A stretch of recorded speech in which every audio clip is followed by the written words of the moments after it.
Hi friends, कैसे हैं आप सब। एक बार फिर से आपका स्वागत है आपके अपने यूट्यूब चैनल हक आपका। तो फ्रेंड्स, हम अपनी सामान्य अध्ययन की क्लास कर रहे थे, जीएस की क्लासेस, जिसमें हमारा सामान्य विज्ञान चल रहा था और उसके अंदर हम अपनी जीव विज्ञान की क्लासेस कर रहे थे। आज की क्लास हमारी जीव विज्ञान की क्लास है। तो आइए शुरू करते हैं अपनी आज की क्लास हो। अगर आप फर्स्ट टाइम चैनल पर आए हैं तो चैनल को सब्सक्राइब जरूर करना। आई होप आपने चैनल सब्सक्राइब कर लिया होगा। तो शुरू करते हैं अपनी आज की क्लास। और आज की क्लास का हमारा फर्स्ट क्वेश्चन है, मानव शरीर में पाचन का अधिकांश भाग किस अंग में संपन्न होता है। मानव शरीर में पाचन का अधिकांश भाग वो किस अंग में संपन्न होता है। पैंक्रियास, बड़ी आंत, छोटी आंत या अमाशय। तो मानव शरीर के अंदर जो पाचन का अधिकांश भाग है वो आपके संपन्न होता है छोटी आंत में। तो आपका जो पाचन का अधिकांश भाग है वो संपन्न होता है छोटी आंत में।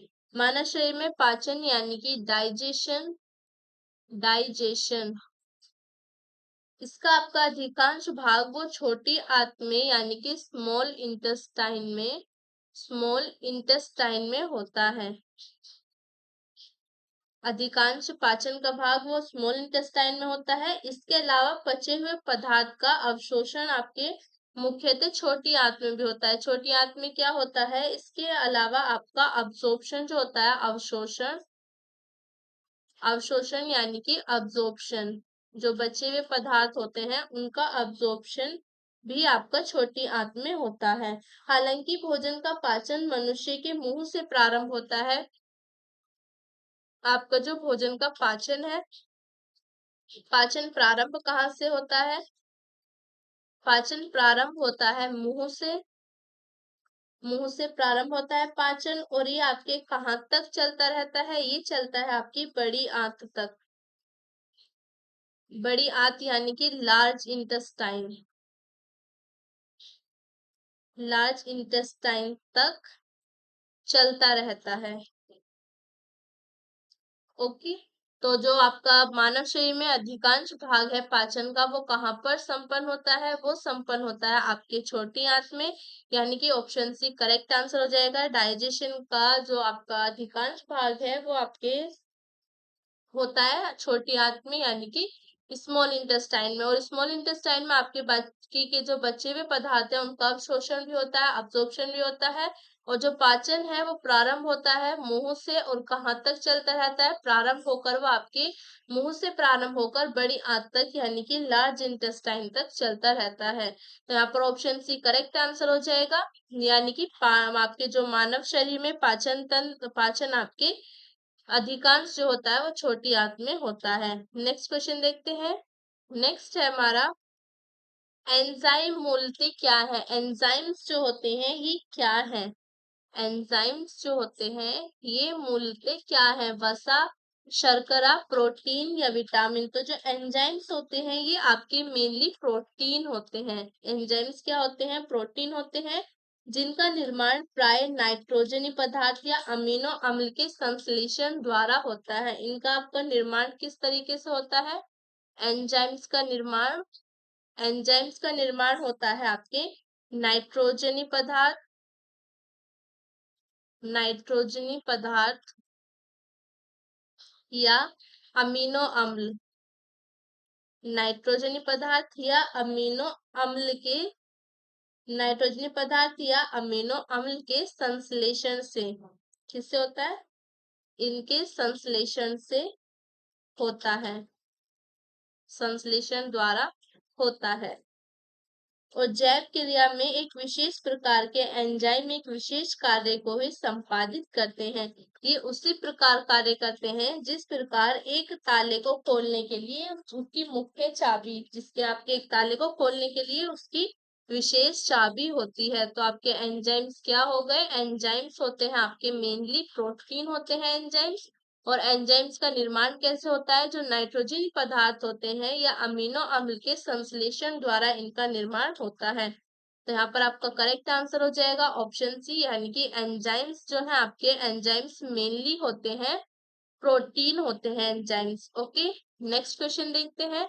नेक्स्ट क्वेश्चन है हमारा, मानव शरीर में प्रोटीन का पाचन निम्नलिखित में से किस अंग में प्रारंभ होता है? प्रोटीन का पाचन किस अंग में प्रारंभ होता है? यकृत में, मुंह में, छोटी आंत में या आपके अमाशय में? तो प्रोटीन का जो पाचन है वो आपके होता है अमाशय में। ओके, कहाँ पर होता है? अमाशय में होता है। मानव शरीर में प्रोटीन का पाचन अमाशय में प्रारंभ होता है। हालांकि जो पाचन का अधिकांश भाग, ये आपके पाचन का अधिकांश भाग कहाँ पर होता है? इसका अधिकांश भाग पूरा होता है आपका छोटी आंत में, यानी कि स्मॉल इंटेस्टाइन में। और यहाँ पर अवशोषण अब्जॉर्प्शन का भी काम छोटी आंत में ही होता है, तथा पचे हुए पदार्थों का जो अवशोषण है, पचे हुए पदार्थ जो है उनका अब्जॉर्प्शन भी आपकी मेनली छोटी आंत यानी कि स्मॉल इंटेस्टाइन में होता है।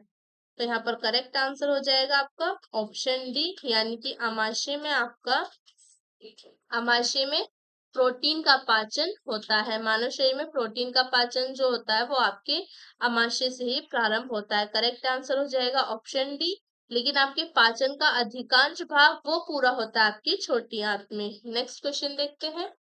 नेक्स्ट है हमारा कथन, मानव शरीर सेल्यूलोज में के पाचन में असक्षम है। मानव शरीर जो है वो आपके सेल्यूलोज के पाचन में असक्षम है। मानव शरीर में स्टार्च अपघटक एंजाइम डायस्टेज विद्यमान रहता है। ए और आर दोनों सही है। आर जो है आपका, और ए का सही स्पष्टीकरण आर है। ए और आर दोनों सही है, किंतु आर ए का सही स्पष्टीकरण नहीं है। ए सत्य है किंतु आर असत्य है। ए असत्य है किंतु आर सत्य है। तो यहाँ पर आपका करेक्ट आंसर होगा ऑप्शन बी। आपका कथन भी सही है, मानव शरीर सेल्यूलोज के पाचन में असक्षम है। और आपके मानव शरीर में स्टार्च अपघटक एंजाइम डायस्टेज विद्यमान रहता है। बट जो कारण है ये आपका सही एक्सप्लेनेशन नहीं करता कथन की। ओके, तो आपका ऑप्शन भी करेक्ट हो जाएगा। ए तथा आर दोनों सही हैं, किंतु आर ए का सही स्पष्टीकरण नहीं है। मानव शरीर सेल्यूलोज के पाचन में असक्षम है। मनुष्य के पाचन तंत्र में सेल्यूलोज को पचाए जाने वाले एंजाइम्स नहीं पाए जाते। मानव शरीर जो है वो सेल्यूलोज के पाचन में असक्षम है, क्योंकि मानव शरीर में ऐसे एंजाइम्स ही नहीं पाए जाते जो सेल्यूलोज का पाचन करे।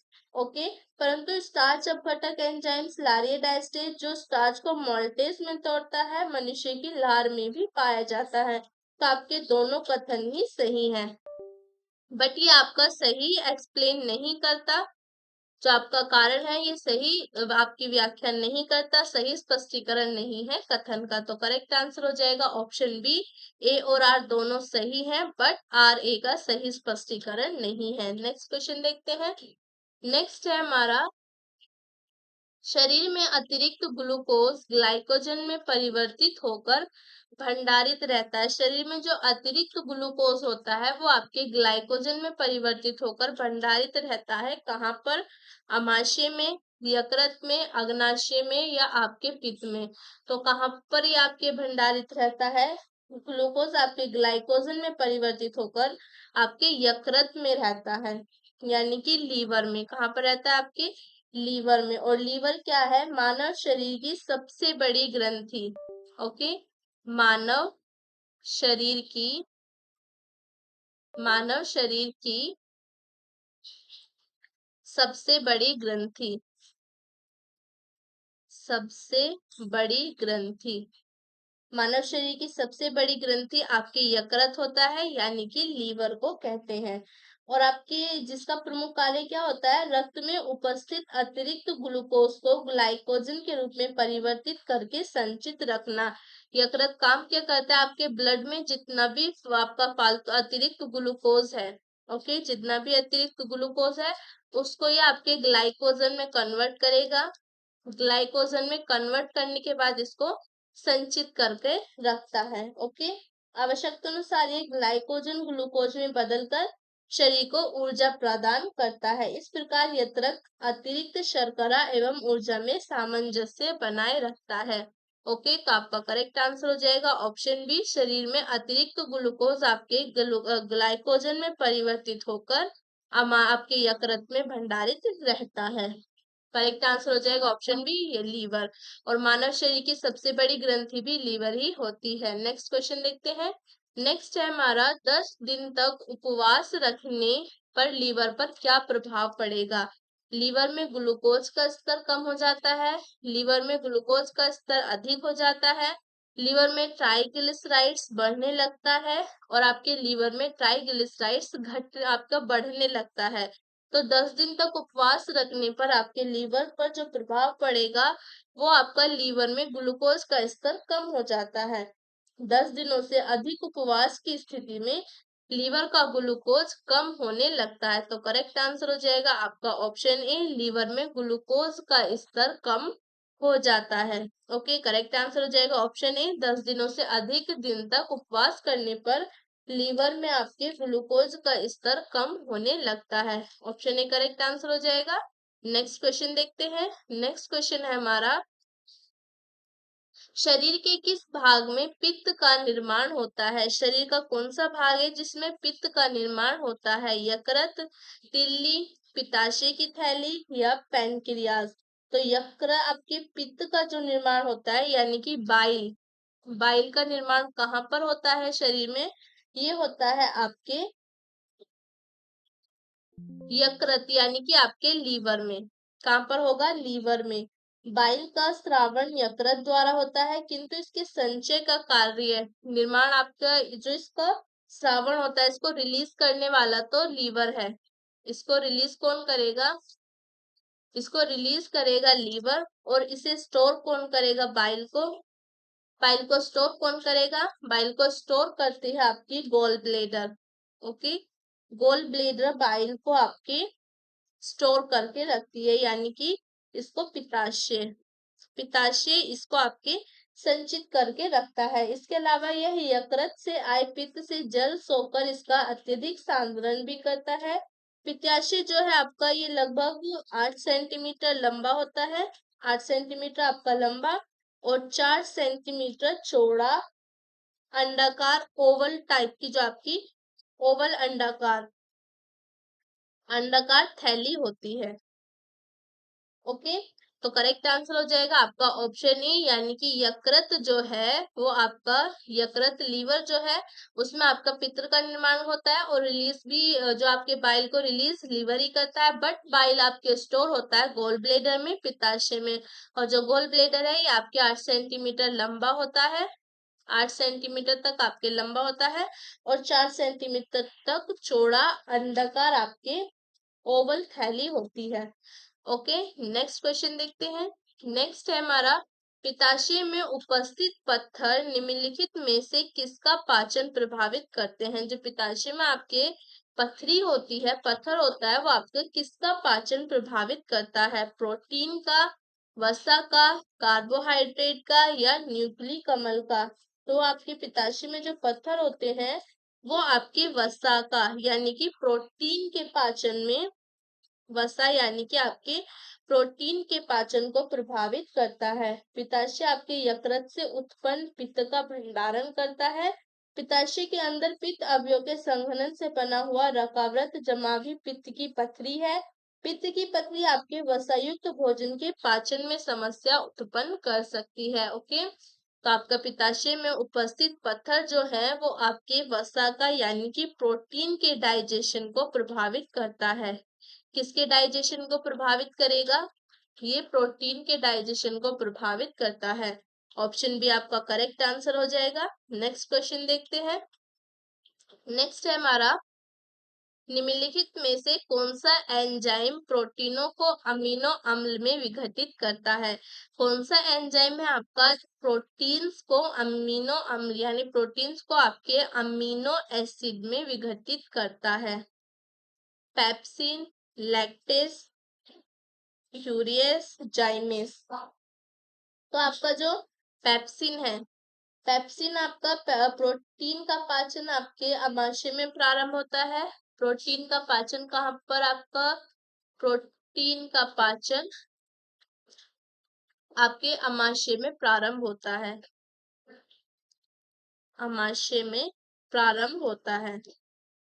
ओके, आमाशय में पेप्सिन नामक एंजाइम प्रोटीन को छोटे छोटे पॉलीपेप्टाइड, जो आपका पेप्सिन होता है ये प्रोटीन को छोटे छोटे पॉलीपेप्टाइड्स में, छोटे छोटे पॉलीपेप्टाइड्स, छोटे छोटे पॉलीपेप्टाइड्स में आपके आप पॉलीपेप्टाइड्स और उनके घटक अमीनो अम्ल में विघटित करता है। तो करेक्ट आंसर हो जाएगा आपका ऑप्शन ए। पेप्सिन जो है वो आपका प्रोटीन को अमीनो अम्ल में विघटित करता है। ऑप्शन ए करेक्ट आंसर हो जाएगा। नेक्स्ट क्वेश्चन देखते हैं। नेक्स्ट है हमारा सूची 1 को सूची 2 से सुमेलित कीजिए और नीचे दिए गए कोड का प्रयोग करके सही उत्तर का चयन कीजिए। तो यहाँ पर आपको सुमेलित करना है। विटामिन कौन सा इनमें से आपका पेप्सिन, कैरोटीन, कैरेटीन या टेस्टोन या आपका प्रोजेस्ट्रोन। तो विटामिन है आपका कैरोटीन। ओके, विटामिन है आपका कैरोटीन। नेक्स्ट है एंजाइम, इनमें से आपका एंजाइम है पेप्सिन। एंजाइम क्या है आपका? पेप्सिन है। नेक्स्ट है आपका हार्मोन, हार्मोन आपके टेस्टोन और प्रोजेस्टेरोन हार्मोन्स है आपके। इसके बाद आपका प्रोटीन जो बचता है आपका कैरेटीन आपका प्रोटीन है। ओके, तो यहाँ पर आपका करेक्ट आंसर क्या होगा? यहाँ पर आपका करेक्ट आंसर हो जाएगा option B. Okay, option B correct answer हो जाएगा। नेक्स्ट क्वेश्चन देखते हैं। नेक्स्ट हमारा न्यूट्रोस्टिकुलर उत्पाद हैं जिनमें होते हैं पोषक विटामिन और खनिज, पोषक प्रोटीन और वसा अम्ल, पोषक और विषाक्त प्रभाव, पोषक और औषधि प्रभाव। तो आपकी न्यूट्रस यूटिकुलस जो है आपके ये होते हैं पोषक और औषधि प्रभाव। न्यूट्रिकुलस आपके न्यूट्रिशन तथा फार्मास्यूटिकुलस शब्दों से मिलकर बना हुआ है। न्यूट्रास्टिकुल आपके उत्पादित नियमित पोषक मूल्यों के साथ साथ औषधीय लाभ प्रदान के लिए जाने जाते हैं। तो करेक्ट आंसर हो जाएगा आपका ऑप्शन डी। नेक्स्ट क्वेश्चन देखते हैं। नेक्स्ट है हमारा फंक ने निम्नलिखित में से किसका आविष्कार किया था? फंक ने आपका किसका आविष्कार किया था? विटामिन का, हार्मोन का, प्रोटीन का या एंजाइम का? तो फंक ने आपके आविष्कार किया था विटामिन का। किसका आविष्कार किया था फंक ने? विटामिन का आविष्कार किया था। तो आपके पंख ने किसका निर्माण किया, आपके किसका आविष्कार किया था? विटामिन का। और ये आपके 1911 से 1912 में आपके पोलिश वैज्ञानिक जो थे, पोलिश वैज्ञानिक पोलिश वैज्ञानिक कैसिमिर फंक, कैसिमिर फंक, कैसिमिर फंक 1911-12 में आपके पोलिश वैज्ञानिक कैसिमिर फंक ने पहली बार विटामिनों की अवधारणा का निरूपण किया तथा विटामिन शब्द का प्रयोग सर्वप्रथम प्रयोग किया। तो फंक ही थे आपके जिन्होंने सर्वप्रथम विटामिन शब्द का प्रयोग किया और विटामिन की अवधारणा को निरूपण किया 1911-12 में। और ये पोलिश वैज्ञानिक थे आपके कैसिमिर फंक। तो करेक्ट आंसर हो जाएगा आपका ऑप्शन ए। फंक ने आपके विटामिन का आविष्कार किया था। नेक्स्ट क्वेश्चन देखते हैं। नेक्स्ट क्वेश्चन है हमारा निम्नलिखित में से यौगिकों के किस समूह को सहायक आहार कारक कहा जाता है? वसा, अंतस्राव यानी कि हार्मोन, प्रोटीन या विटामिन। तो इनमें से आपके सहायक आहार कारक किसे कहा जाता है? ये कहा जाता है आपके विटामिन को। विटामिन एक ऐसा यौगिक है जो सहायक आहार कारक भी है। इस विचार को स्पष्ट करने वाले कौन थे? आपके सहायक आहार कारक। ये आपका विचार को स्पष्टित करने वाले कौन थे? ये पहले वैज्ञानिक फ्रेडरिक गोलैंड हॉपकिंस थे। कौन थे आपके? ये पहले वैज्ञानिक थे, ये पहले वैज्ञानिक थे जिन्होंने सहायक आहार कारक के विचार को प्रतिपादित किया था, स्पष्ट किया था। वो थे आपके Frederick Frederick Frederick Gowland Hopkins. Frederick Gowland Hopkins जो थे ये आपके पहले वैज्ञानिक थे जिन्होंने इस विचार को स्पष्ट किया कि विटामिन को सहायक आहार कारक भी कहा जाता है। तो करेक्ट आंसर हो जाएगा आपका ऑप्शन डी। आपके विटामिन को सहायक आहार कारक भी कहा जाता है। ऑप्शन डी करेक्ट आंसर हो जाएगा। नेक्स्ट क्वेश्चन देखते हैं। नेक्स्ट क्वेश्चन है हमारा, निम्नलिखित कथनों पर विचार कीजिए। कथन है आपका, विटामिन बलवर्धक तत्व है जिनकी अच्छे स्वास्थ्य के लिए थोड़ी मात्रा में आवश्यकता होती है। कारण है आपका, विटामिन हानिकारक बैक्टीरिया को मारकर शरीर को स्वस्थ रखने में सहायता करते हैं। नीचे दिए गए कूट से सही उत्तर का चयन कीजिए। आपका ऑप्शन ए है, ए और आर दोनों सही है, आर ए का सही स्पष्टीकरण है।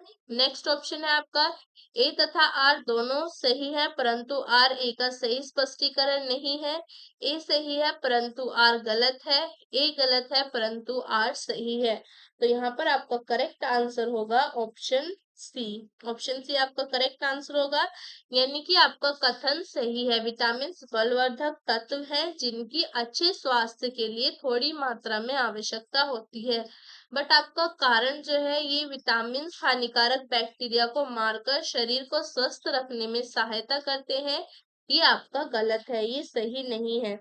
विटामिन आपके कार्बनिक यौगिक है, ऑर्गेनिक कंपाउंड है। विटामिन आपके ऑर्गेनिक कंपाउंड्स है, ऑर्गेनिक कंपाउंड्स जिनकी अच्छे स्वास्थ्य के लिए थोड़ी मात्रा में आवश्यकता होती है।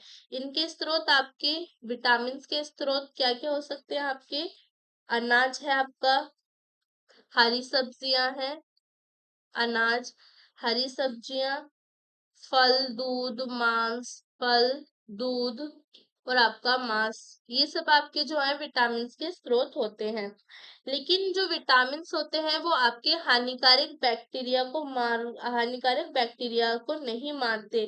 जो आपके हानिकारक बैक्टीरिया या विषाणु वायरसेस होते हैं, बैक्टीरिया, वायरसेस, फंजाई, इनको केवल और केवल आपके व्हाइट ब्लड सेल्स खत्म करते हैं। विटामिन इनको नहीं मारते, इनको आपके WBC यानी कि आपके व्हाइट ब्लड सेल्स मारते हैं और ये शरीर को स्वस्थ रखने में सहायता करते हैं।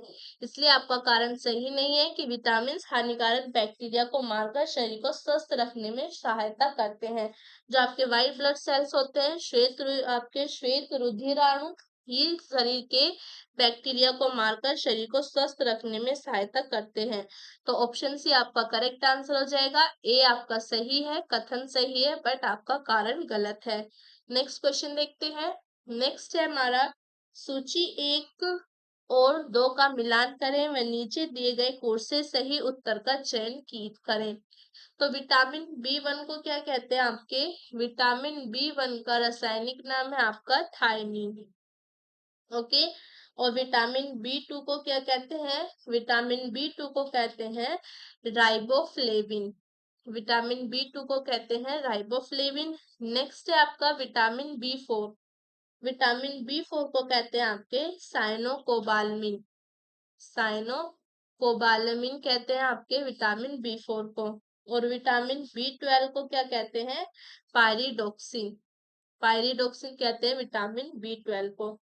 तो यहाँ पर आपका करेक्ट आंसर हो जाएगा ऑप्शन बी, आपका करेक्ट आंसर हो जाएगा। ओके, विटामिन B1 को कहते हैं आपके थायमिन, विटामिन B2 को कहते हैं आपके राइबोफ्लेविन, विटामिन B12 को साइनोकोबालमिन कहते हैं और विटामिन B6 को कहते हैं आपके, यहाँ पर आपके विटामिन B12 को कहते हैं साइनोकोबालमिन। ओके, और विटामिन B6 को कहते हैं पायरिडोक्सिन। ओके, विटामिन B6 को बोलेंगे पायरिडोक्सिन और विटामिन B12 को बोलेंगे साइनोकोबालमिन। तो करेक्ट आंसर हो जाएगा आपका ऑप्शन बी। नेक्स्ट क्वेश्चन देखते हैं। नेक्स्ट है हमारा, निम्नलिखित में से कौन सा विटामिन एवं उसकी कमी से होने वाले रोग आपके सम्मिलित नहीं है। कैल्सीफोरेल से आपका अस्थि रुग्णता रोग होता है, नियासिन से पेलाग्रा चर्मग्रह रोग होता है, कोबालामिन से आपके संघाती रक्तयात्रा रोग होता है और आपके राइबोफ्लेविन से बेरी रोग होता है। तो यहाँ पर जो आपका सही सम्मिलित नहीं है वो है आपका ऑप्शन डी, राइबोफ्लेविन से बेरी रोग होता है। बेरी रोग आपके विटामिन B1 की कमी से होता है, जिससे आपके थायमिन भी कहते हैं। ओके, तो बेरी जो रोग है ये आपके विटामिन B1 यानी कि थायमिन की कमी से होता है। और आपका राइबोफ्लेविन जो है, राइबोफ्लेविन ये आपके विटामिन B2 का रासायनिक नाम है, जिसकी कमी से आपके किलोसिस रोग होता है। जिसकी कमी से क्या हो जाता है, आपके किलोसिस रोग होता है। ओके, तो बेरी आपके किससे होता है, बेरी रोग होता है आपके विटामिन B1 यानी कि थायमिन की कमी से। और राइबोफ्लेविन विटामिन B2 को कहते हैं, जिसकी कमी से आपके क्लोसिस रोग होता है। तो करेक्ट आंसर हो जाएगा ऑप्शन डी, यही आपका सही मैच नहीं था। नेक्स्ट क्वेश्चन देखते हैं। नेक्स्ट है हमारा, मानव आहार में पॉलिश किए हुए चावलों के उपयोग से निम्नलिखित रोग हो जाता है। मानव आहार में पॉलिश किए हुए चावलों के उपयोग से आपका कौन सा रोग होता है, बेरी, घेंगा, रतौंधी या वर्णहांता। तो पॉलिश किए हुए चावलों के उपयोग से जो रोग होता है वो है आपका बेरी। सफेद अनाज जैसे पॉलिश किए हुए चावल तथा गेहूं का आटे इत्यादि में आपकी थायमिन की मात्रा पर्याप्त उपस्थित नहीं रहती। ओके, थायमिन यानी कि आपका विटामिन B1, थायमीन, थायमीन की जो मात्रा है वो पर्याप्त नहीं रहती, उपस्थित नहीं होती। यदि मानव आहार में मुख्यतः यही चीजें शामिल हैं तो शरीर में थायमीन की कमी का कारण बन सकता है, और थायमीन की कमी से आपके बेरी रोग हो सकता है। ये आपका एक पोषण संबंधी विकार है। बेरी जो है आपका पोषण संबंधी विकार है, और ये आपके थायमिन की कमी से होता है। थायमिन यानी कि विटामिन B1 की कमी से होता है। तो करेक्ट आंसर हो जाएगा आपका ऑप्शन ए, मानव आहार में पॉलिश किए हुए चावलों के उपयोग से आपका बेरी हो सकता है, क्योंकि पॉलिश किए हुए गेहूं चावल में आपके थायमिन की कमी होती है, और थायमिन की कमी से आपके बेरी रोग होता है। नेक्स्ट क्वेश्चन देखते हैं। नेक्स्ट है हमारा, निम्नलिखित में से कौन सा युग्म आपका सही सुमेलित नहीं है। विटामिन B6 का आपका प्रचुर स्रोत धान की चोकर राइस ब्रेन होता है। विटामिन B2 का प्रचुर स्रोत आपका कोड यकृत तेल है। विटामिन ई आपके गेहूं अंकुर तेल में पाया जाता है, और विटामिन के का स्रोत है आपके अल्फा अल्फा। तो यहाँ पर आपका जो करेक्ट आंसर है वो है ऑप्शन बी, यानी कि विटामिन B2 जो है वो आपके कोड यकृत तेल में नहीं पाया जाता। विटामिन B2 के जो मुख्य स्रोत हैं वो है आपकी हरी सब्जियां,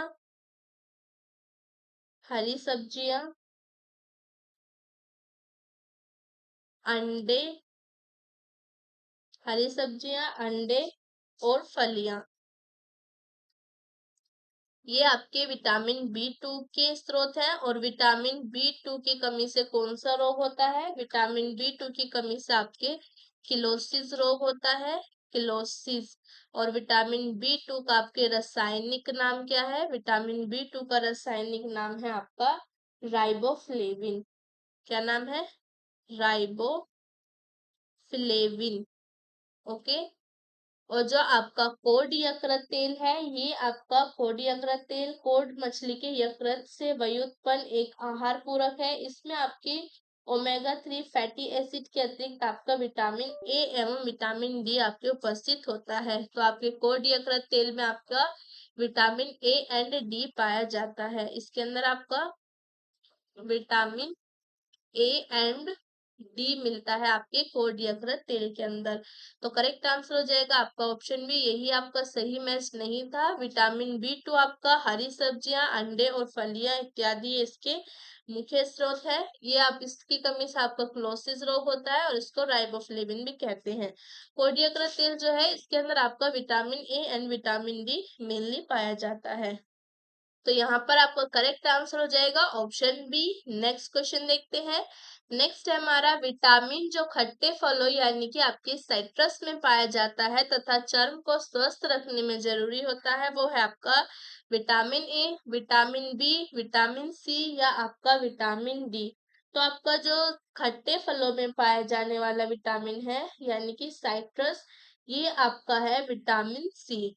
ओके, विटामिन सी आपके विभिन्न प्रकार के खट्टे फलों जैसे नींबू, संतरा, आंवला, आपके नींबू, संतरा और आपके आंवला, नींबू, संतरा, आंवला आदि में पाया जाता है। यह जल में घुलनशील एक विटामिन है और ये आपका विटामिन सी जल में घुलनशील होता है।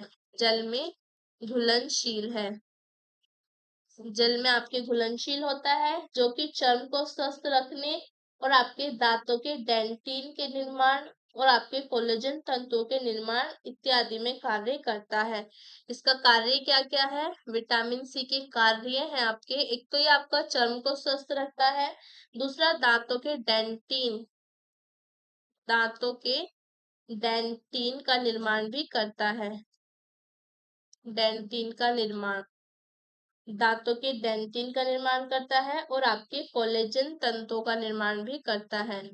कोलेजन तंतुओं का निर्माण, कोलेजन तंतुओं का निर्माण, ओके, कोलेजन तंतुओं का निर्माण भी करता है।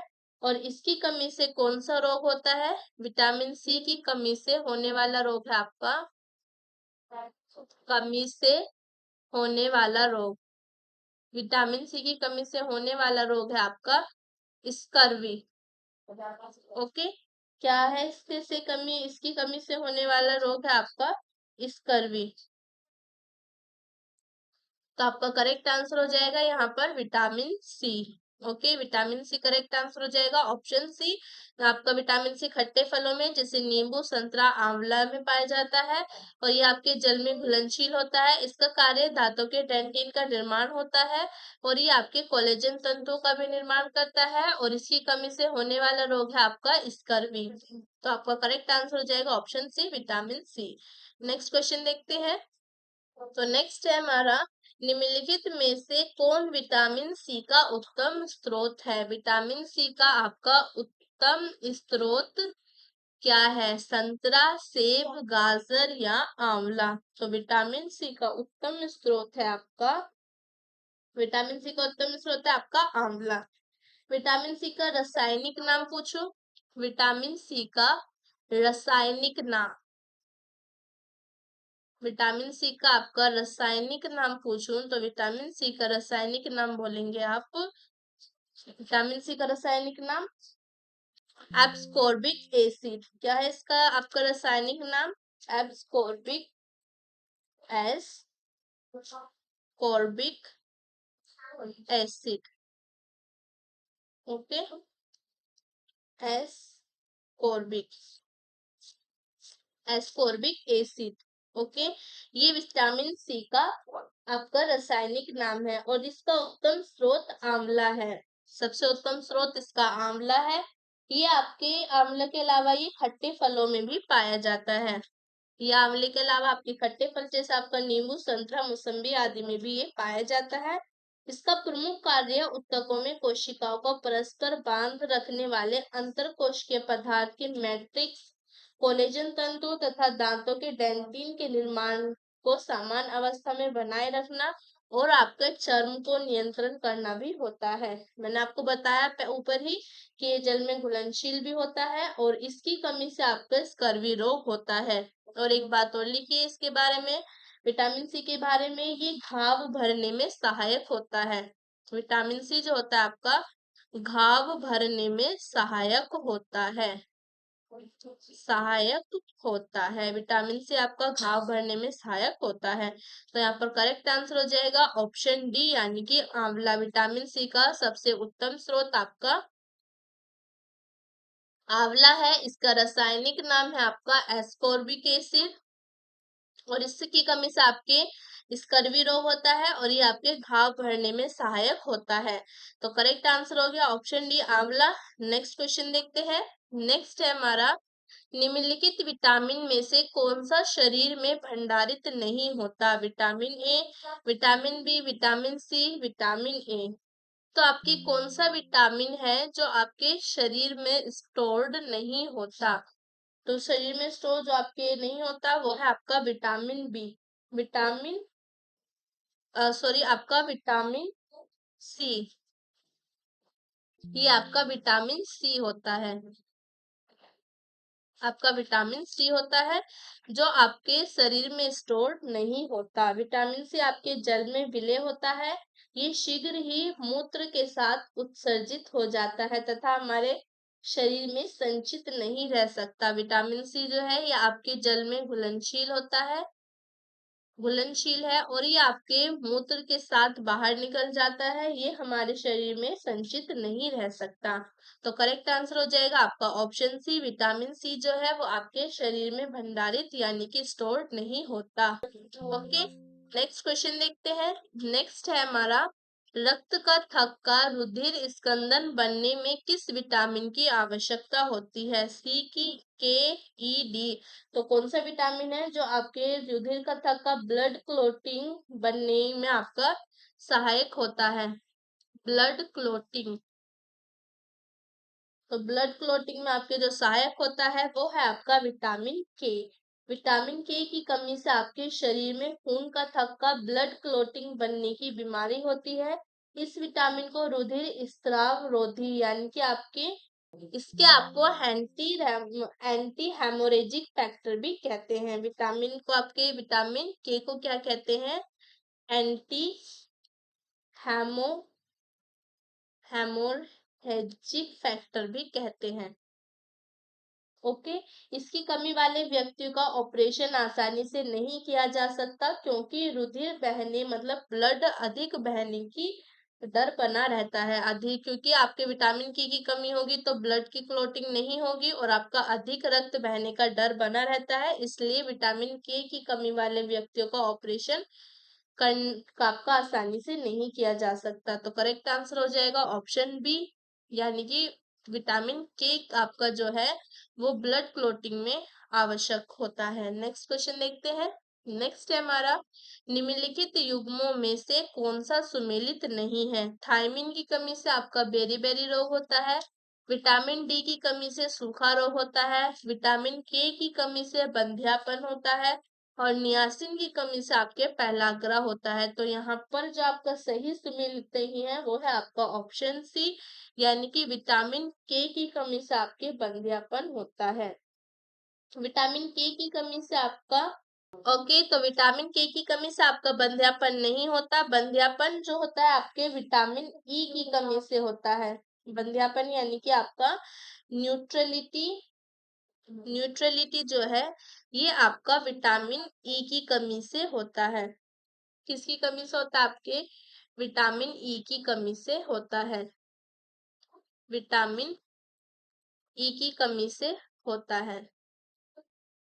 ओके, बंध्यापन किसकी कमी से होता है? आपके विटामिन ई की कमी से होता है। और जो विटामिन के होता है आपका, विटामिन के की कमी से आपका ब्लड क्लोटिंग नहीं होती।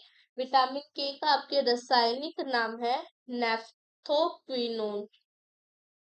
नेफ्थोक्विनोन, ये इसका रासायनिक नाम होता है आपके विटामिन के का।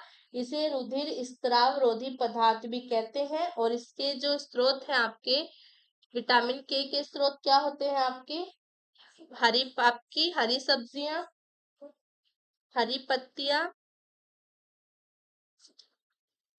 पत्तियां, अंडा, यकृत, मांस, ये आपके सभी विटामिन के स्रोत होते हैं। तो करेक्ट आंसर हो जाएगा आपका ऑप्शन सी, विटामिन के की कमी से आपका बंध्यापन नहीं होता। बंध्यापन आपका न्यूट्रलिटी जो है ये विटामिन ई की कमी से होता है। तो नेक्स्ट क्वेश्चन देखते हैं। नेक्स्ट है हमारा, कुछ विटामिन वसा में घुलनशील है जबकि अन्य जल में घुलनशील है। निम्न में से कौन आपके जल में घुलनशील है? कुछ विटामिन जो है आपके वो वसा में घुलनशील होते हैं और जबकि आपके अन्य जल में घुलनशील होते हैं। तो इनमें से आपको बताना है कि जल में कौन कौन घुलनशील है। Vitamin A D E and K, vitamin B C, vitamin A E और के। तो जल में जो घुलने वाले विटामिन है वो है आपके, तो आपके जल में घुलनशील है विटामिन ए, ई एवं के। तो आपका ऑप्शन डी है, यानी कि विटामिन बी एवं सी। विटामिन बी और सी जो है ये आपके जल में घुलनशील है। जल में घुलनशील जो आपके विटामिन बी समूह और विटामिन सी जल में विलय होते हैं, जबकि आपके vitamin A D E vitamin vitamin A D, E और आपका विटामिन के, ये आपके वसा में विलय होते हैं, ये वसा में घुलनशील होते हैं। तो करेक्ट आंसर हो जाएगा आपका ऑप्शन डी, यानी कि जो आपके जल में घुलनशील है वो आपके विटामिन बी समूह और सी आपके जल में घुलनशील होते हैं। बाकी आपका विटामिन ए, डी और के जो है ये आपके वसा में घुलनशील होते हैं। करेक्ट आंसर हो जाएगा ऑप्शन डी। नेक्स्ट क्वेश्चन देखते हैं। नेक्स्ट है हमारा, विटामिन के बारे में निम्नलिखित में से कौन सा कथन सही नहीं है। कुछ विटामिन आंतरिक सूक्ष्म जीवी द्वारा संश्लेषित किए जा सकते हैं, कुछ विटामिन हार्मोन की तरह काम करते हैं, कुछ विटामिन शरीर में जमा होते हैं, विटामिन के जल में घुलनशील विटामिन है। तो यहाँ पर आपका जो कथन सही नहीं है वो है आपका ऑप्शन डी, यानी कि विटामिन के जो है वो आपका जल में घुलनशील है।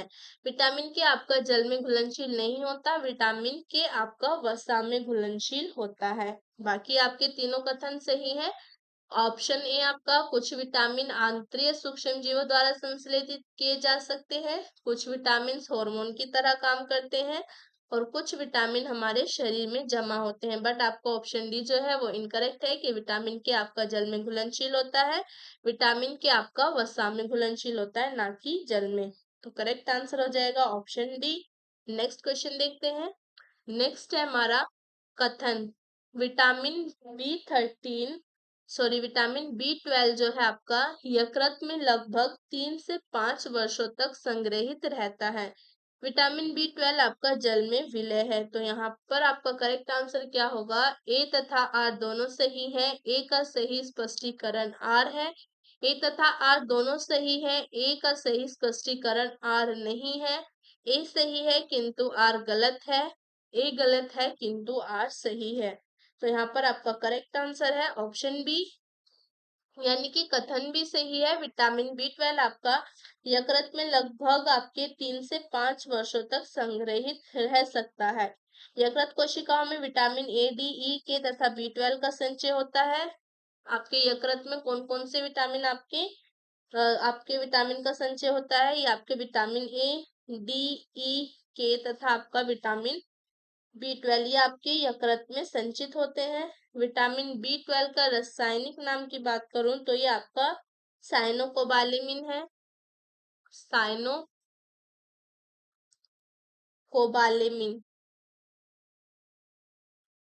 ये इसका रासायनिक नाम है। और यह आपके विटामिन यकृत में लगभग 3 से 5 वर्षों तक संग्रहित यानी कि स्टोर्ड रहता है। ये आपके 3 से 5 वर्षों तक लीवर में स्टोर्ड रहता है। और जो विटामिन बी 12 है आपका, ये जल में विलय है। विटामिन बी जो है आपका बी समूह, ये आपका पूरा समूह ही आपका जल में घुलनशील होता है। ओके, तो यहाँ पर आपका कारण भी सही है कि विटामिन बी 12 जल में विलय है। तो ऑप्शन बी आपका करेक्ट हो जाएगा। ए तथा आर दोनों सही है किंतु ए का सही स्पष्टीकरण आर नहीं है। आर कारण जो है आपका कथन का सही स्पष्टीकरण नहीं है। करेक्ट आंसर हो जाएगा ऑप्शन बी। नेक्स्ट क्वेश्चन देखते हैं। नेक्स्ट है हमारा, विटामिन डी का स्रोत है नींबू, सूर्य की किरणें, संतरा या काजू। तो विटामिन डी का स्रोत है आपका सूर्य की किरणें।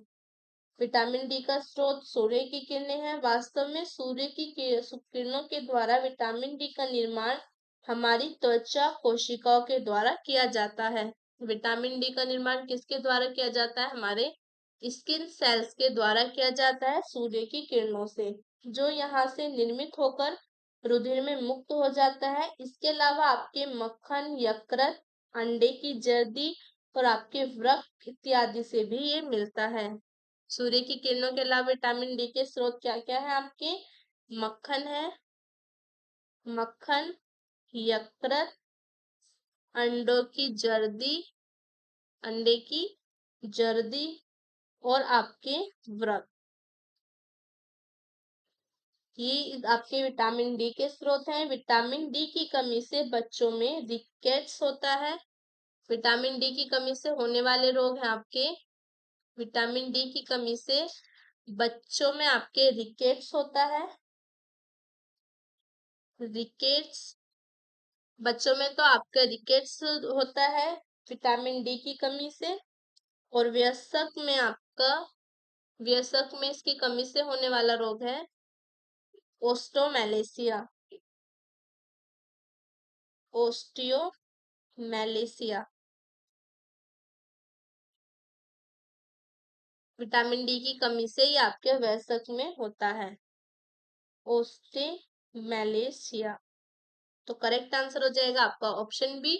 विटामिन डी का स्रोत है सूर्य की किरणें, और जो विटामिन डी है आपका सूर्य की किरणों से मेनली हमारे स्किन सेल्स के द्वारा बनाया जाता है विटामिन डी, जो कि हमारे ब्लड में चला जाता है, तो हमारे रुधिर में मुक्त हो जाता है।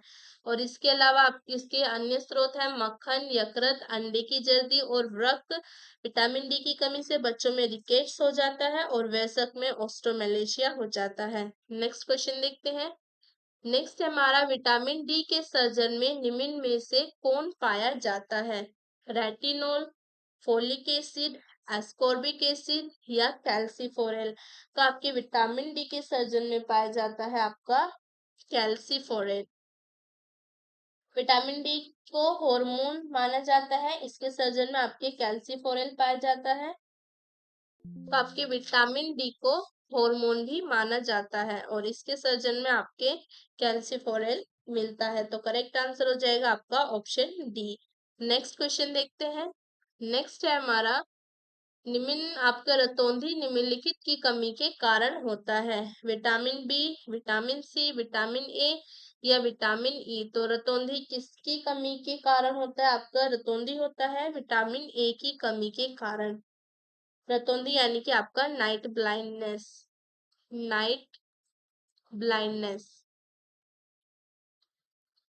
नाइट ब्लाइंडनेस आपका विटामिन ए की कमी के कारण होने वाला एक प्रमुख रोग है। विटामिन ए का प्रमुख कार्य आपका जो होता है आपके विजुअल पिगमेंट्स के संश्लेषण में भाग लेना होता है। और विटामिन ए के प्रमुख स्रोत क्या होते हैं? विटामिन ए के प्रमुख स्रोत क्या क्या होते हैं? वो है आपका गाजर, यकृत, मछली का तेल। ये विटामिन ए के आपके प्रमुख स्रोत होते हैं और साथ में आपकी हरी सब्जियां।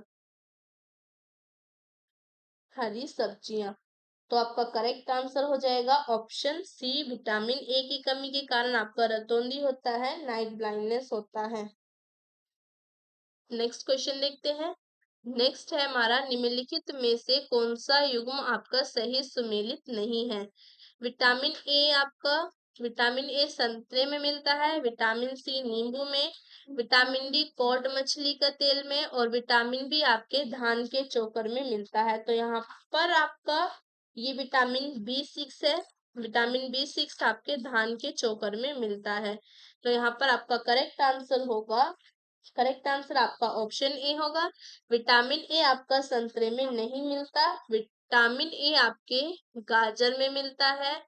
विटामिन ए हरी सब्जियों में मिलता है। विटामिन ए आपका गाजर में मिलेगा, हरी सब्जियों में मिलेगा, आपका यकृत में मिलेगा, मछली के तेल में मिलेगा, ओके। बट आपके संतरे में नहीं मिलेगा। खट्टे फल जो है आपके खट्टे फल जैसे नींबू, संतरा, आंवला, ये आपके विटामिन सी के स्रोत हैं। तो करेक्ट आंसर हो जाएगा आपका ऑप्शन ए। विटामिन ए आपका संतरे में नहीं मिलता। नेक्स्ट क्वेश्चन देखते हैं। नेक्स्ट है हमारा मानव शरीर में विटामिन ए संचित रहता है? यकृत में, आमाशय में, तिल्ली में या उदर में। तो मानव शरीर में आपके विटामिन ए कहाँ पर स्टोर्ड होता है? आपके यकृत यानी कि लीवर में। कहाँ पर स्टोर्ड होता है? आपके लीवर में स्टोर्ड होता है। मानव शरीर में लीवर में विटामिन ए की काफी मात्रा स्टोर्ड रहती है। विटामिन ए का रासायनिक नाम क्या है? विटामिन ए का रासायनिक नाम विटामिन ए का रासायनिक नाम है आपका रेटिनोल। विटामिन ए का रासायनिक नाम क्या है? Retinol, okay. जिसकी कमी से शरीर में रतौंधी रोग हो जाता है, इसकी कमी से कौन सा रोग होता है? रतौंधी। रतौंधी यानी कि आपका नाइट ब्लाइंडनेस हो जाता है। इस विटामिन के आपके यह विटामिन सामान्य दृष्टि के लिए आवश्यक होती है। इस विटामिन इसको संक्रमण रोधी विटामिन भी कहते हैं। इसके प्रमुख स्रोत आपका दूध, मक्खन, अंडा, मछली का तेल, गाजर इत्यादि होते हैं। तो करेक्ट आंसर हो जाएगा आपका ऑप्शन ए, यानी कि विटामिन ए आपका यकृत में, लीवर में स्टोर्ड होता है। कहाँ पर स्टोर्ड होता है ये? लीवर में। नेक्स्ट क्वेश्चन देखते हैं। नेक्स्ट है हमारा कथन। यदि कोई व्यक्ति हरी सब्जियां खाना बंद कर दे तो उसे रतौंधी हो जाएगा। उस कारण है आपका उसमें विटामिन ए की कमी हो जाएगी। आंसर क्या होगा आपका? ऑप्शन ए और आर दोनों सही है। आर ए की सही व्याख्या है। ए और आर दोनों सही है, परंतु आर ए की सही व्याख्या नहीं है। ए सही है परंतु आर गलत है। ए गलत है परंतु आर सही है। तो यहाँ पर करेक्ट आंसर होगा आपका option D. Option D correct answer है। आपका ए गलत है। यदि कोई व्यक्ति हरी सब्जियां खाना बंद कर दे तो उसे रतौंधी हो जाएगी, आपका गलत है। बट कारण आपका सही है, उसमें विटामिन ए की कमी हो जाएगी। नेक्स्ट क्वेश्चन देखते हैं। नेक्स्ट है हमारा निम्नलिखित में से किसमें आपके विटामिन ए की मात्रा अधिक है? पत्ता गोभी, गाजर, फूल गोभी, आपके पालक। तो गाजर में आपकी विटामिन ए की मात्रा अधिक पाई जाती है। नेक्स्ट क्वेश्चन देखते हैं। नेक्स्ट है हमारा निम्नलिखित में से कौन सा विटामिन ए का प्रचुरतम स्रोत है? सेब, पपीता, अमरूद या आम। तो विटामिन ए का प्रचुरतम स्रोत है आपका आम। ओके, विटामिन ए पाया जाता है। इसके साथ साथ आम में आपका विटामिन ए के साथ साथ विटामिन सी और ई भी पाया जाता है। नेक्स्ट क्वेश्चन देखते हैं। नेक्स्ट है हमारा विटामिन ई का महत्वपूर्ण स्रोत निम्नलिखित में से कौन है? ताड़ का तेल, नारियल का तेल, गेहूं अंकुर का तेल, राई का तेल। तो करेक्ट आंसर क्या होगा आपका? गेहूं अंकुर का तेल। विटामिन ई का महत्वपूर्ण स्रोत है आपका गेहूं और अंकुर का तेल। नेक्स्ट क्वेश्चन देखते हैं। नेक्स्ट है हमारा जिस विटामिन में कोबाल्ट होता है वह है विटामिन बी 1, बी 2, बी 6 या आपका बी 12। तो कोबाल्ट आपके कौन से विटामिन में होता है? विटामिन बी 12 में। कोबाल्ट एक खनिज लवण है जो कि विटामिन बी 12 आपके साइनोकोबालामिन का महत्वपूर्ण घटक है। विटामिन बी 12 वृद्धि के लिए आवश्यक होता है। किसके लिए आवश्यक होता है? आपके वृद्धि यानी कि ग्रोथ के लिए विटामिन बी 12 आवश्यक होता है। विटामिन बी 12 के स्रोत की बात करूं, विटामिन बी 12 के स्रोत क्या क्या है आपके? मांस है, मछली, यकृत, मांस, मछली, यकृत, दूध, पनीर, ये आपके विटामिन बी 12 के स्रोत हो गए। आपके जीवाणु भी इसका संश्लेषण करते हैं। तो करेक्ट आंसर हो जाएगा आपका ऑप्शन डी, यानी कि बी 12 में आपके कोबाल्ट होता है। नेक्स्ट क्वेश्चन देखते हैं। थायमीन है vitamin C, vitamin B 2, vitamin B 6, vitamin B 1। तो थायमीन क्या है आपका? विटामिन बी 1 का रासायनिक नाम है। ओके, विटामिन बी 1 का रासायनिक नाम थायमीन है, जिसे फंक ने आपके 1912 में चावल की छलनी से पृथक किया था। फंक ने इसको पृथक किया था आपके 1912 में। नेक्स्ट क्वेश्चन देखते हैं। नेक्स्ट है हमारा निम्नलिखित विटामिनों में से कौन सा किसी स्वप्न को पर्याप्त अवधि तक याद रखने में सहायक होता है? Vitamin A, vitamin D, vitamin B 6 या विटामिन सी। तो किसी स्वप्न को पर्याप्त अवधि तक याद रखने में जो आपके सहायक होता है वो है आपका विटामिन बी 6। एक अध्ययन से इस बात के प्रमाण मिले हैं कि विटामिन बी 6 का नियमित सेवन देखे गए स्वप्न को याद रखने में मददगार साबित होता है। तो करेक्ट आंसर हो जाएगा ऑप्शन सी। नेक्स्ट क्वेश्चन देखते हैं। नेक्स्ट है हमारा निम्नलिखित में से कौन सा युग्म सही सुमेलित नहीं है? विटामिन ए की कमी से रतौंधी होगा, विटामिन बी 3 की कमी से पेलाग्रा होगा, विटामिन डी की कमी से वर्णांधता, फोलिक एसिड की कमी से आपके रक्त अल्पता होती है। तो यहाँ पर आपका करेक्ट आंसर क्या होगा?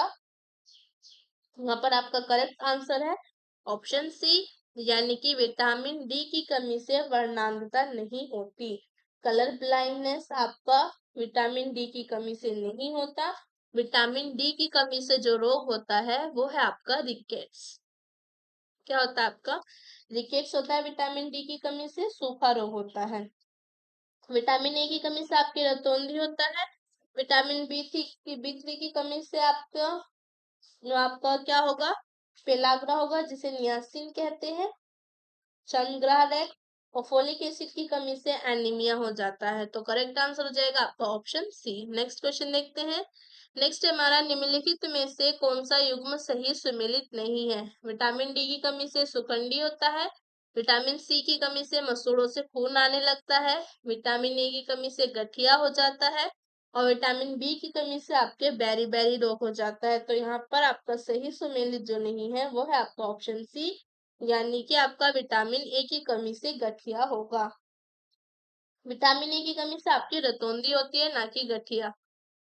विटामिन ए की कमी से आपका रतौंधी होगा, ना कि गठिया। ओके, नेक्स्ट क्वेश्चन देखते हैं। नेक्स्ट है हमारा, अधोलिखित में से निम्न कौन सा यौगिक एक विटामिन नहीं है? Niacin, thyroxine, riboflavin, pyridoxine. तो इसमें से आपका विटामिन कौन सा नहीं है? कौन सा आपका विटामिन नहीं है?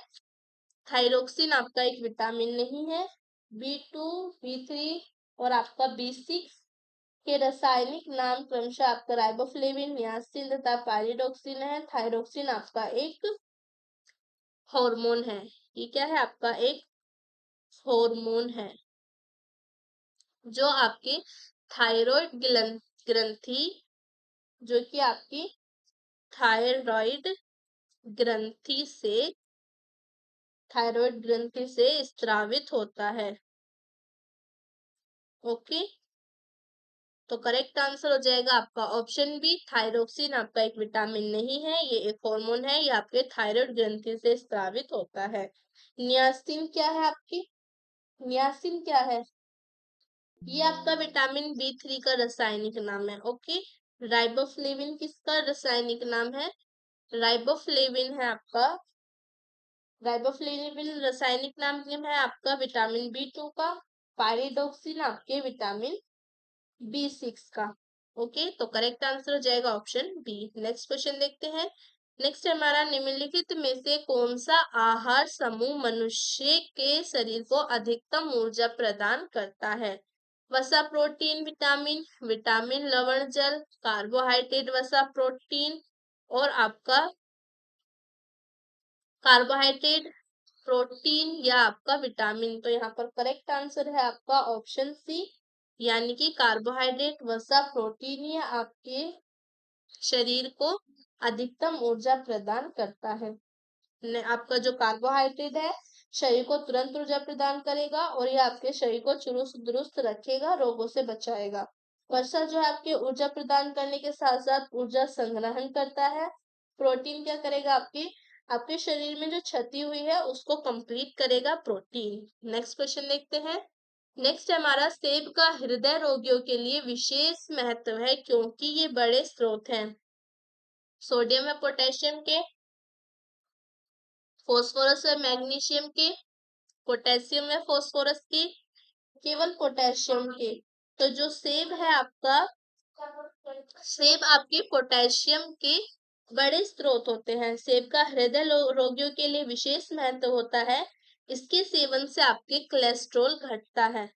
सेब के सेवन से क्या होता है? आपका कोलेस्ट्रॉल घटेगा, कोलेस्ट्रॉल घटता है। सेब में पाए जाने वाला आपका एंटीऑक्सीडेंट रक्त वाहिकाओं में पाए जाने वाली वसा में सुरक्षा प्रदान करता है। सेब में आपके पर्याप्त खनिज तत्व पाए जाते हैं जिसमें पोटेशियम महत्वपूर्ण है जो हृदय की धड़कन को नियंत्रित करता है और आपका बीपी यानी कि रक्तचाप को सामान्य रखता है। तो करेक्ट आंसर हो जाएगा आपका ऑप्शन डी, केवल पोटेशियम की बड़े स्रोत होते हैं आपका सेब। नेक्स्ट क्वेश्चन देखते हैं। नेक्स्ट हमारा, कौन सूक्ष्म तत्व नहीं है? लोहा, जस्ता, गंधक, मैंगनीज। तो आपका सूक्ष्म तत्व नहीं है आपका गंधक।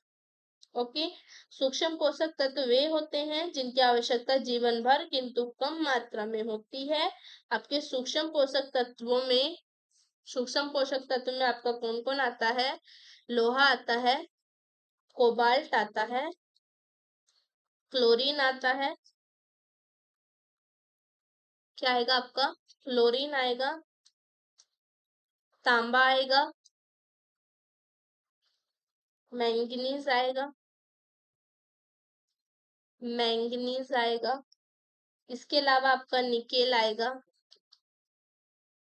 जिंक आएगा। ये सब आपके क्या होते हैं, सूक्ष्म पोषक तत्व होते हैं। बट आपका जो गंधक है, जबकि सल्फर या गंधक एक दृढ़ या बृहद पोषक तत्व है, अतः ये सूक्ष्म तत्वों की श्रेणी में नहीं जाता। ऑप्शन सी करेक्ट आंसर हो जाएगा। आपका गंधक सूक्ष्म तत्व नहीं है। नेक्स्ट क्वेश्चन देखते हैं। नेक्स्ट हमारा, तरुण तथा वृद्ध व्यक्ति में प्रोटीन की आवश्यकताएं कैसी होती हैं? ये आपकी वृद्धों में तो उच्चतर होती है और तरुणों में न्यूनतर होती है। ऑप्शन सी आपका करेक्ट आंसर होगा। नेक्स्ट क्वेश्चन देखते हैं। नेक्स्ट हमारा, प्रोटीन की अधिकतम मात्रा पाई जाती है अरहर में, सोयाबीन में, उड़द में या आपके गेहूं में? तो प्रोटीन की आपकी अधिकतम मात्रा किसमें मिलेगी? प्रोटीन की बात करूं तो इसकी आपकी अधिकतम मात्रा मिलेगी आपको सोयाबीन में। ओके, नेक्स्ट क्वेश्चन देखते हैं। नेक्स्ट हमारा, प्रोटीन एवं वसा दोनों की प्रचुरता है नारियल में, मूंगफली में और आपके सोयाबीन में या सूरजमुखी में? तो प्रोटीन और आपके वसा जो पाई जाती है वो आपके मूंगफली में मिलेगी। ओके, नेक्स्ट क्वेश्चन देखते हैं। नेक्स्ट है हमारा, प्रोटीन की प्रचुरता वाले खाद्य पदार्थों में उपस्थित अमीनो अम्ल टायरोसिन के बारे में निम्नलिखित में से कौन सा कथन सही नहीं है? यह ऊर्जा के स्तर को बढ़ाने में सहायता करता है, यह भावात्मक और पर्यावरणीय दबाव का सामना कर सकता है, यह उदासी से लड़ सकता है, यह बुढ़ापे के लिए उत्तरदायी मुक्त मूलकों के विरुद्ध रक्षा कर सकता है। तो यहाँ पर आपका करेक्ट आंसर होगा, यहाँ पर आपका करेक्ट आंसर है ऑप्शन डी, यह बुढ़ापे के लिए उत्तरदायी मुक्त मूलकों के विरुद्ध रक्षा कर सकता है। नेक्स्ट क्वेश्चन देखते हैं। नेक्स्ट हमारा, गेहूं में रोटी बनाने के गुणों को प्रभावित करने वाला पदार्थ है ग्लूटीन, ग्लोबुलिन, ग्लाइसिन या लाइसिन? तो गेहूं में रोटी बनाने वाले गुणों को प्रभावित करने वाला पदार्थ है आपका ग्लूटीन। गेहूं की रोटी आपके सख्त गेहूं के आटे की बनाई जाती है। सख्त यानी कि कठोर गेहूं में ग्लूटीन नामक प्रोटीन की मात्रा अधिक होती है, जबकि मुलायम गेहूं में आपके ग्लूटीन की मात्रा कम होती है। ओके, तो ऑप्शन ए आपका करेक्ट आंसर हो जाएगा। ऑप्शन आपका ग्लूटीन जो है ये रोटी बनाने के गुणों को प्रभावित करता है गेहूं में। नेक्स्ट क्वेश्चन देखते हैं। नेक्स्ट है हमारा, भोजन का एक प्रमुख अंग है स्टार्च, ग्लूकोज, कार्बोहाइड्रेट या सेल्यूलोज? तो भोजन का आपका प्रमुख अंग होता है कार्बोहाइड्रेट। कार्बोहाइड्रेट भोजन का एक प्रमुख अंग है। कार्बोहाइड्रेट कार्बन, हाइड्रोजन तथा ऑक्सीजन के यौगिक होते हैं। तो ऑप्शन सी आपका करेक्ट आंसर हो जाएगा, कार्बोहाइड्रेट भोजन का एक प्रमुख अंग है। यहाँ पर हमारी आज की क्लास खत्म होती है। आई होप आपको क्लास अच्छी लगी होगी, काफी इंपॉर्टेंट क्लास थी। तो मिलते हैं नेक्स्ट क्लास में, तब तक के लिए बाय बाय।